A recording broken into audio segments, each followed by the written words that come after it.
Hey everybody, Chris Americos here, and welcome to another video. In this video, I'm going to be telling you about the 5 different roles that a teacher has. And a teacher is many things. A teacher has a big job to do. And that's why it's important for us to remember that we actually play different roles in our job as a teacher.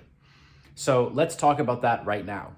The first role that I want to bring up that a teacher has to play is the role of instructor. Now, this is the classic idea of what a teacher is, right? You come in and you teach something, you instruct someone how to do something. So an instructor gives some kinds of instructions. Maybe those are steps about how to do it, or maybe it's just some demonstration about the correct way to do something or a better way to do something. And when we're instructing someone, then we need to think about the method that we give them and how we deliver this information, because different people learn in different ways.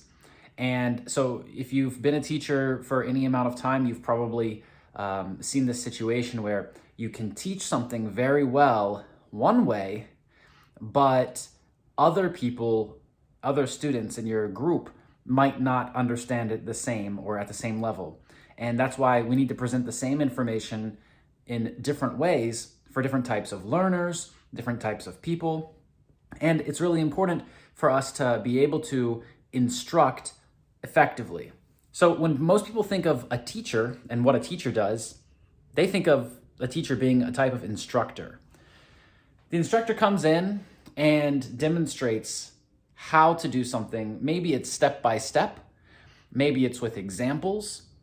And usually they show and tell, right? This is the classic sign of an instructor.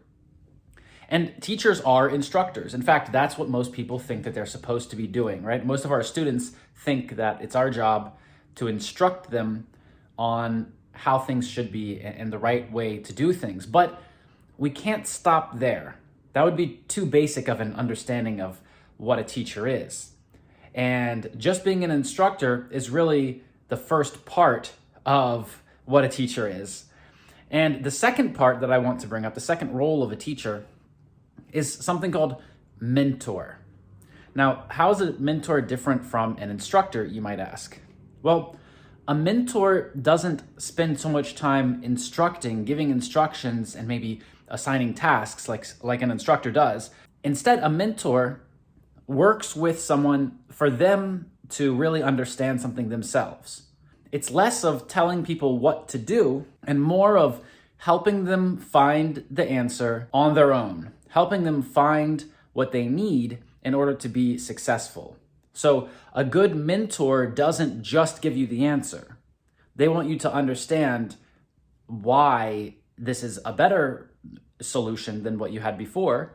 And they also want you to understand the process of getting there so that in the future you can use the same maybe process of logic or the same steps that you found this time that worked for you this time, so that you understand in the future why one step might not work in the future, right? If we just instruct, then very often our students find themselves in a position where they have a series of steps that they can follow, but those steps don't always work. If they get into a new situation where those are not the best steps to use, then they might kind of be confused or might not be 100% sure what they should do in that situation. And that's where being a mentor can be just a lot more effective than simply instructing. Now, all 5 of these roles that I'm talking about in this video today are important for a teacher to have and to understand how to use. So I'm not saying that being a mentor is more important than being an instructor. In fact, being an instructor is kind of the basis, just that foundational level. And being a mentor is something that just goes a little further. It doesn't mean it's better. It's just in addition to instructing.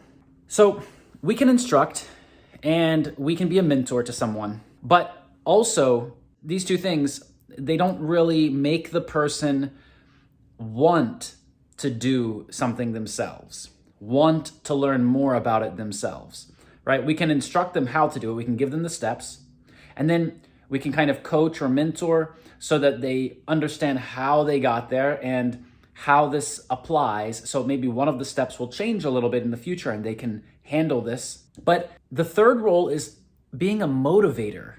And in my opinion, this is the most important role.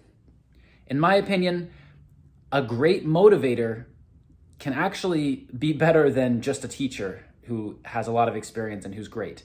So what I'm saying is that a really good teacher who knows everything about what they're teaching will get less results than a person who can just motivate the student to really want to do it themselves. Because think about it. The classic understanding of being a teacher means that we have some special allotted time period where we can present information. And this information should be taken in, digested by the student, the client. And that means that it's kind of like a break from reality. It means when you leave that area where you're learning everything, now you go back into the real world. And for many people, it's hard to implement what they've learned. But when they have motivation, then they go out and they implement it themselves and they look for more answers themselves and they keep learning themselves. So it's automized because what you've done in the classroom or during your time together is extended and it continues outside of that period of time. Whereas if someone just comes to you and learns just while they're with you and then doesn't have motivation to go out and do it on their own, well, they're not going to learn as much because they will have many more opportunities without you to implement and to learn than they do with you because the time with you is shorter. Now, you might be saying, but Chris, not everybody's going to go out and do it themselves.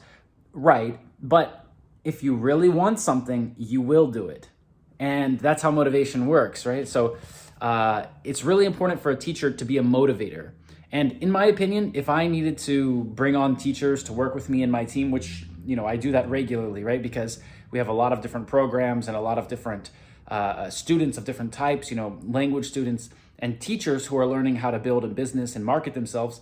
So it requires lots of different types of teachers. And the main aspect of all of these things is to motivate the person to want to learn more, to want to continue to do it. And especially outside of the time with the teacher. A lot of teachers are scared by this idea because it means that we're kind of removing the necessity of having the teacher. But that's not true. The teacher is a source of motivation. And motivation isn't something that you just get one time. You have to continue to renew it. So a good teacher motivates them to continue to focus on these things outside of just the classroom time. Many teachers who I've met, they overlook this aspect of being a teacher. Now, you could have all of those things that we've talked about. You can mentor someone, you can instruct someone, you can motivate someone.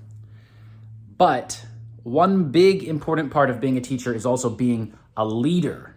Just think about it. When you're in the classroom, or maybe you're using a virtual classroom at this point, and there are different people who want to talk and want to say things, and some people have different attitudes, positive and negative, and there's a lot of different vibes going on at the same time.